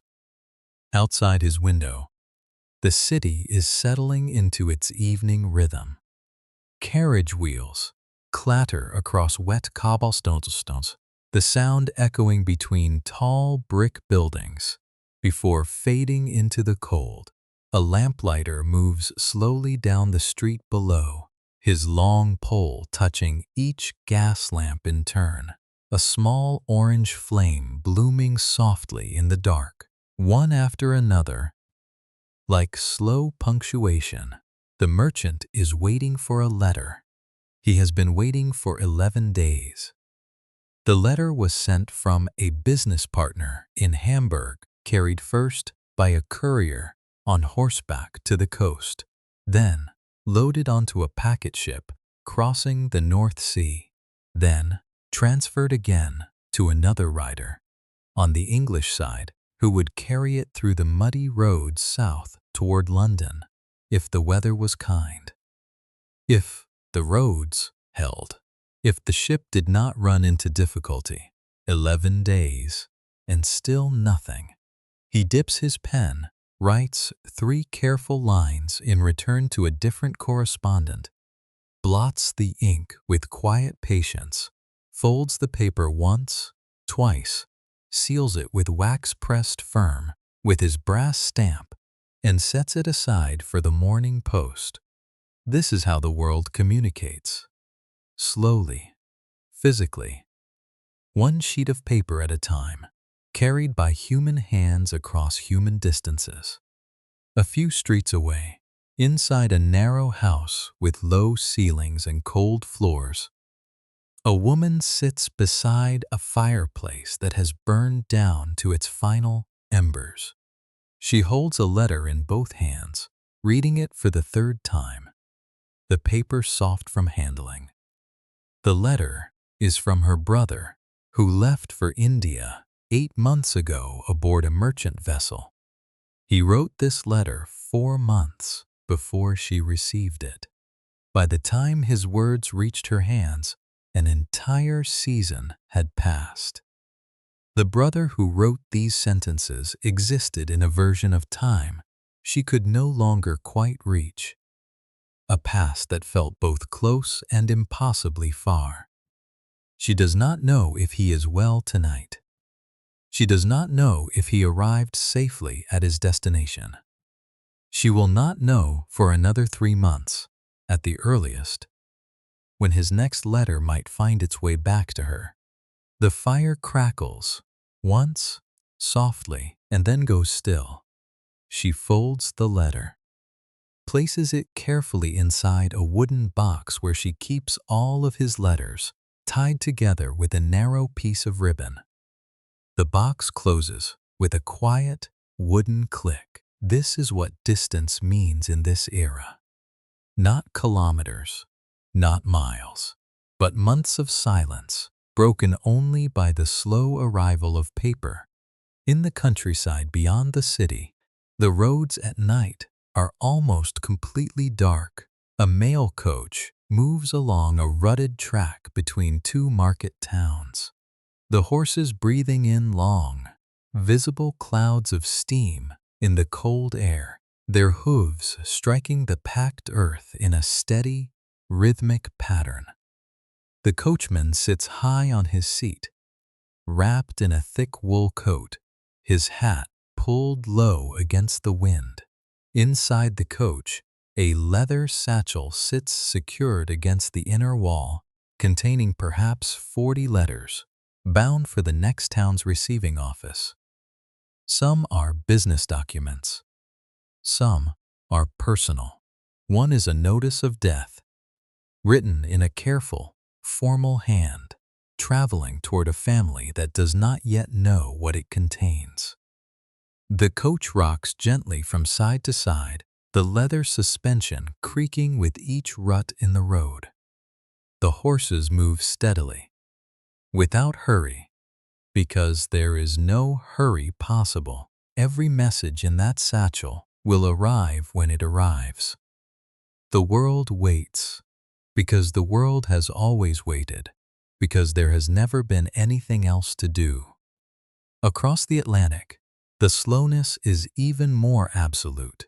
A ship moves through the gray-green water of the mid-ocean, somewhere between the coast of America and the coast of England. She has been at sea for 9 days, and she carries, among other cargo, a bundle of newspapers from New York, already 2 weeks old by the time they left port. The news inside those papers, of political debates, of market prices, of fires and floods and decisions made by men in offices, is already history by the time it was printed. And it will be older still, perhaps a full month old, before it reaches a reader in London who will hold it in his hands and believe, for a moment, that he is reading something current. He will not be. He will be reading the past disguised as the present, because there is no other kind of news available to him. This is the texture of the world in the early 19th century. Information is heavy. It has weight and volume, and it requires a physical vessel, paper, or a human voice, or a body moving through space, to travel from one place to another. Nothing moves faster than the thing carrying it. And yet, in scattered rooms across Europe and America, something is beginning to stir, not loudly, not with any announcement, only as a quiet observation made by men who have spent long hours studying a strange and poorly understood force that seems to move through metal wire at a speed no horse could match and no ship could rival. Electricity. It has been known, in rough form, for decades. Benjamin Franklin's famous experiment with a kite and a key in a lightning storm happened in 1752, nearly a century before this story truly begins. Alessandro Volta built the first chemical battery in 1800, demonstrating that electricity could be produced steadily, reliably, from a device small enough to sit on a workbench. Experiments multiplied quietly through the early decades of the century. Hans Christian Ørsted, in 1820, noticed, almost by accident, that an electric current passing through a wire caused a nearby compass needle to deflect. He set down his equipment. He looked at the needle. He picked up his pen and wrote careful notes. This was how discovery happened in this era. Slowly, carefully, with pen and paper and long, quiet evenings of thought, Michael Faraday, working in his laboratory at the Royal Institution in London, spent years probing the relationship between electricity and magnetism, filling notebooks with meticulous observations, his handwriting small and precise, the pages growing thick, with the patient accumulation of evidence. None of these men were thinking about communication. Not directly. They were thinking about the nature of electricity itself, what it was, how it moved, what it could and could not do. But, in the back of certain minds, a quieter question was beginning to form. If electricity moves through wire faster than anything else in the known world, could it carry something with it? Could it carry meaning? The question sat unspoken in laboratories and reading rooms, in the margins of scientific journals, in the pauses between one experiment and the next. Outside, the world continued its slow, patient rhythms. Letters traveled by horse and ship. Families waited months for news. The mail coach moved through the dark countryside, its leather satchel swaying gently against the inner wall. And, somewhere, very quietly, in the space between one era and the next, the first thread of an answer was beginning to take shape, not yet visible, not yet named, only present, the way cold is present before dawn. Felt rather than seen, a change in the quality of the air, a slight and almost imperceptible shift in the temperature of things. The candles burned low in the merchant's study. The woman closed her wooden box of letters. The mail coach disappeared around a bend in the dark road. And the world rested, as it always had, in its wide and patient silence, not yet knowing that the silence was about to be broken. Slowly, one careful experiment at a time. Samuel Morse was not, by training, a man of science. He was a painter. His hands knew the weight of a brush more naturally than the weight of a soldering iron. His eyes were trained to notice the way afternoon light falls across a human face, the way shadow pools in the hollow of a collarbone, the way a landscape holds its color differently in autumn than in spring. He had spent years building a quiet reputation as a portrait artist in America, crossing the Atlantic more than once to study the great paintings of Europe, filling sketchbooks with careful observations, his mind organized around beauty and form rather than voltage and resistance. But in the autumn of 1832, aboard a packet ship called the Sully, returning home to New York after one such trip to Europe, Samuel Morse sat at a dining table below deck and heard a conversation that would not leave him alone for the rest of his life. A fellow passenger, a man named Charles Jackson, was speaking about recent experiments with electromagnetism. He described, in casual terms, how an electrical current could be made to travel through a long wire almost instantaneously. That, no matter the length of the wire, the current seemed to arrive at the far end without any meaningful delay. Morse set down his fork. He listened, and somewhere in the quiet below-deck hum of the ship's movement through the Atlantic water, a question formed in his mind with the particular clarity that only obsession can produce. If the electrical signal arrives at the far end of the wire without delay, could that signal be made to carry a message? He began sketching that same evening in the margins of a small notebook he kept in his coat pocket. The dining room around him grew quiet as other passengers retired for the night. The oil lamps swayed gently with the motion of the ship, casting moving shadows across the white tablecloth. The sound of the ocean was constant and low, a deep, rhythmic pressure against the wooden hull. Morse drew diagrams, simple ones at first, a battery, a wire, a receiver at the far end, then more complex arrangements with switches and coils and small mechanical arms that might be made to move in response to an electrical pulse. He was thinking about code.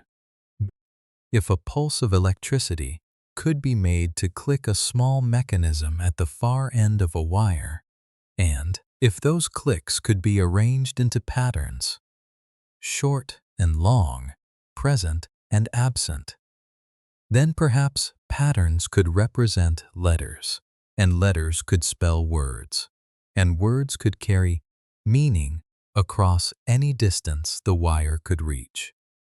He wrote in the margins of his sketch, "If the presence of electricity can be made certain for any desired length of time, I see no reason why intelligence may not be transmitted instantaneously by electricity." The ship moved on through the dark water.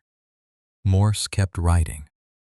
By the time the Sully reached New York Harbor, he had filled several pages with rough diagrams and careful notes, the handwriting slightly uneven from the motion of the sea. but the logic inside it precise and patient, and entirely his own. The years that followed were not easy ones. Morse returned to his life as a painter because painting paid for food and rent, and the telegraph, as he had begun to call his idea in his private notes, did not yet exist in any form that could be demonstrated to anyone. He worked on it in the evenings, after his painting work was done, in a cluttered room that smelled of turpentine and iron filings, the two worlds of his life existing in uncomfortable proximity. His early models were rough and awkward. The first transmitter was built, in part, from a stretched canvas frame he had repurposed from his studio, a detail that would have seemed absurd to anyone watching. A painter's frame at the center of what would become one of the most significant communication devices in human history. The receiver was a wooden board with small metal parts attached, a mechanism designed to press a pencil against a moving strip of paper whenever a current arrived. The dots and dashes it produced were faint and uneven, smearing, sometimes when the pencil caught against the paper's grain. But they were there. The signal was traveling, slowly, imperfectly, through short lengths of wire strung across the room. But traveling. In 1837, Morse met Alfred Vail. Vail was a young man from a family with manufacturing connections. And more importantly, Vail had something Morse critically lacked: precise mechanical skill and access to a proper workshop. Their first serious collaboration began in a machine shop in Morristown, New Jersey, in the winter of 1837, and the room where they worked was the kind of place that holds cold the way stone holds cold, deeply, thoroughly, in a way that no amount of body heat quite dispels. The walls were rough-hewn timber. The floor was packed dirt, hardened by years of use, scattered with metal shavings that caught the light from a single overhead lamp when they moved underfoot. The workbench along the far wall was thick and heavy, its surface scarred with burns and grooves from years of previous work, and on it sat the growing components of a telegraph transmitter and receiver that were slowly, session by session, becoming something real. Vail's hands moved with a particular precision that Morse could only observe with admiration. He would take a length of copper wire, reddish-brown and slightly stiff, the surface dull in the low light, and begin the slow process of winding it around an iron core, each loop placed with careful, deliberate tension. Too loose, and the electromagnetic field would be weak. Too tight, and the wire's insulation would crack, and the signal would bleed away into the iron itself, lost. The winding took hours. The sound of it was a soft, continuous whisper, wire sliding against wire, the faint squeak of copper against iron, the occasional quiet clink of a tool set down on the wooden bench. The room smelled of machine oil and something sharper beneath it, the faint metallic bite of copper, and below that, on nights when they tested the current, the brief, clean scent of ozone that appeared and disappeared like a ghost whenever the circuit closed. They tested constantly. Small tests, careful tests, the kind of repetitive, unhurried experimentation that produces real knowledge rather than lucky accidents. Morse would sit at one end of a length of wire, 50 feet, then 100, then several hundred strung, in loops around the perimeter of the workshop, and press the telegraph key. The key itself was a simple device, a flat metal lever on a spring, designed to close an electrical circuit when pressed downward and break it when released. Press, release, press, press, release. Short pulses and long pulses, arranged in patterns. At the far end of the wire, Vale watched the receiver, a small mechanical arm resting against a moving paper strip, rising and falling in response to each pulse, leaving its marks in pencil. Dots and dashes accumulating in the slow, patient language they had developed together, each letter of the alphabet assigned its own particular rhythm. When it worked, the room was very quiet. Only the soft mechanical tick of the receiver arm, rising and falling, and the faint movement of the paper strip underneath it, and the two men watching, without speaking, because there was nothing to say, that the marks on the paper were not already saying more elegantly. When it failed, and it failed often, Vale would set down his tools with a calm that Morse found both admirable and slightly unnerving, and begin the slow process of identifying where the signal had broken down. A loose connection somewhere in the wire, a miscalibrated spring tension in the receiver arm, a section of insulation that had worn thin and allowed the current to leak away into the wooden bench beneath. Each failure was addressed with the same unhurried patience. Each correction was made carefully, methodically, without frustration and without rush. This was the real work. Not inspiration, not sudden insight, only the slow, grinding accumulation of small corrections made in a cold room that smelled of copper and oil by two men who believed, without any guarantee, that what they were building would one day matter. By 1843, Morse had demonstrated the telegraph sufficiently to convince the United States Congress to fund an experimental line. The sum was $30,000, a significant amount approved after considerable debate by legislators who were not entirely certain they understood what they were funding, but were cautiously willing to find out. The line would run 40 miles from Washington to Baltimore, following the route of the Baltimore and Ohio Railroad, the wire to be strung on wooden poles set at intervals along the track. The physical work of installation was slow and unglamorous. Crews of laborers moved along the railroad right-of-way, digging post holes at measured intervals, setting wooden poles upright in the cold earth, tamping the soil firm around each base.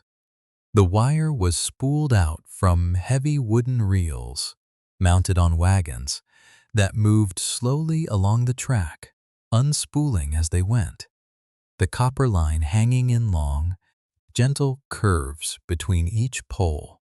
The poles were rough-cut timber, still smelling faintly of pine resin, their surfaces not yet weathered to gray. The wire was thin and reddish against the pale winter sky, catching the low light in brief, dull glints as it was drawn taut between the ceramic insulators fixed to each pole's crossbar. It was unglamorous work and cold, and it took weeks. On the morning of May 24th, 1844, Samuel Morse sat inside the chamber of the United States Supreme Court in Washington, a telegraph key resting on the bench in front of him. The room was not crowded. A small number of observers sat quietly in the gallery, watching without speaking. The air was still. Outside, Washington moved through its ordinary morning routines, entirely unaware of what was about to happen in this room. Morse rested his fingers on the key. The wire beneath the floor of the chamber ran outward, beneath the street, northward out of the city, strung on its poles through 40 miles of Maryland countryside, across fields still showing the pale remnants of winter, through small stands of bare trees, past farmhouses where smoke rose slowly from morning chimneys. At the far end, in the Mount Clair Railroad Station in Baltimore, Alfred Vail sat at a receiving instrument, waiting. Morse pressed the key. The clicks were small sounds in the large, quiet room, short and long, arranged in their careful pattern, traveling down the wire at a speed no human messenger could approach, a speed that made the distance between the two cities, for the first time in history, effectively nothing at all. In Baltimore, Vail's receiver ticked softly in response, the marks accumulating on the paper strip beneath the arm. He read them. 4 words, drawn from the Book of Numbers. Chosen by a woman named Annie Ellsworth, the daughter of a friend, who had been given the honor of selecting the message. What hath God wrought? Vail tapped back his confirmation. The signal returned to Washington, 40 miles in a breath. Morse read it. He sat very still for a long moment, his hands resting quietly on the bench beside the key. There was no celebration in the room, no sudden outburst of noise or motion, only the quiet, collective understanding of people who have just watched something change, permanently and without drama, in the middle of an ordinary morning. The wire outside hummed faintly in the spring air, carrying nothing now, resting between its poles in long, patient curves. Somewhere along those 40 miles, a crow landed on the wire, shifted its weight, and flew away again. The wire swayed once, very gently, and then grew still. The telegraph had done something remarkable. It had proven, beyond any reasonable doubt, that a wire could carry meaning. That distance, the old enemy of human communication, could be collapsed by an electrical pulse traveling faster than any horse, any ship, any human messenger ever could. But the telegraph had a limitation that no one who used it could quite ignore. It spoke in code. Every word sent across a telegraph wire had to be translated. First into dots and dashes, then transmitted by a trained operator, whose fingers knew the rhythm of each letter. Then received by another trained operator at the far end, who would decode the marks on the paper strip back into language, write the words out longhand, and deliver them by hand to the intended recipient. The message arrived, but the voice behind it did not. A telegram carried information.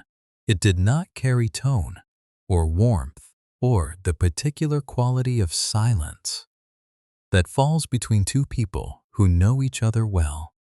It could tell you that a family member was ill. It could not tell you how frightened the person writing it had been when they sat down to send it. This gap between the transmission of information and the transmission of the human voice itself sat quietly in the minds of several men in the years following the telegraph's success. One of them was Alexander Graham Bell. Bell was born in Edinburgh in 1847 into a family for whom the human voice was not simply a means of communication, but a subject of profound, lifelong study. His father, Melville Bell, had developed a system called visible speech, a phonetic alphabet designed to represent every sound the human voice could produce, used to teach the deaf to speak by showing them, visually, exactly how the mouth and throat should be positioned to produce each sound. Bell grew up surrounded by the mechanics of speech. At dinner, his father would demonstrate visible speech notations. In the evenings, the family discussed vowel sounds and resonance frequencies, the way other families discussed the weather.